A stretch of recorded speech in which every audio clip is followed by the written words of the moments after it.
रानात हिंडायला. कुणाला काय माहिती आहे, आम्ही रानात हिंडायला आलतो. काय करावं, म्हशी वळूवळू झेर झालोत. म्हैसच थांबाना, दावच लावलं डायरेक्ट. बघा म्हैस थांबाना, दमलोय मारणाचं. तो ती म्हैस दमलोय, मरणाच दमलो. ती आता दमनाच, म्हणून तिला आता असं गुंतून टाकतो की बाबा सुटलीच नाही पाहिजे. तुम्ही मला कमेंटमध्ये सांगा, तुमची म्हैस अशी पळते का? मला माहिती आहे तुमची म्हैस अशी पळत नसणारी आहे, कारण की तुम्ही म्हशीच पाळल्या नसत्या.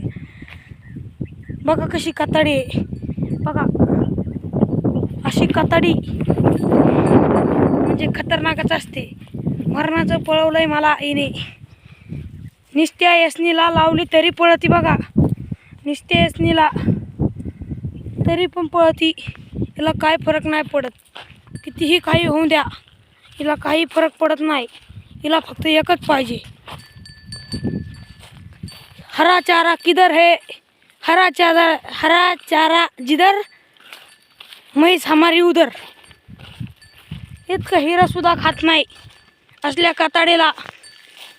काय करावा, हाणून थकलोय, हाणून थकलोय. आता ही असल्या कातड्या विकून टाकायची बार येणारी आहे. विकून टाकल्यावर घरचे मला चपलाने हाणल्याशिवाय राहणार नाहीत. जर का घरच्यांनी चपलाने हाणलं तर मापाच्या बाहेर रड असे हाणते ना भाऊ. म्हणून ही काळजी नाही, ज्याचीचा खाली बांधून सांभाळून. पण आता ही काळजी नाही. घरचे हाणलं तर कुठं बाबा पंचायती करीत बसावा.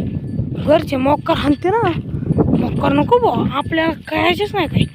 आपण गरीब आहेत, गरीब म्हशी वळणे, घरी जाणे, जेवणे पिवणे आणि झोपून घेणे. हा म्हशी इकायच्या नाही भाऊ, इकायच्या नाही.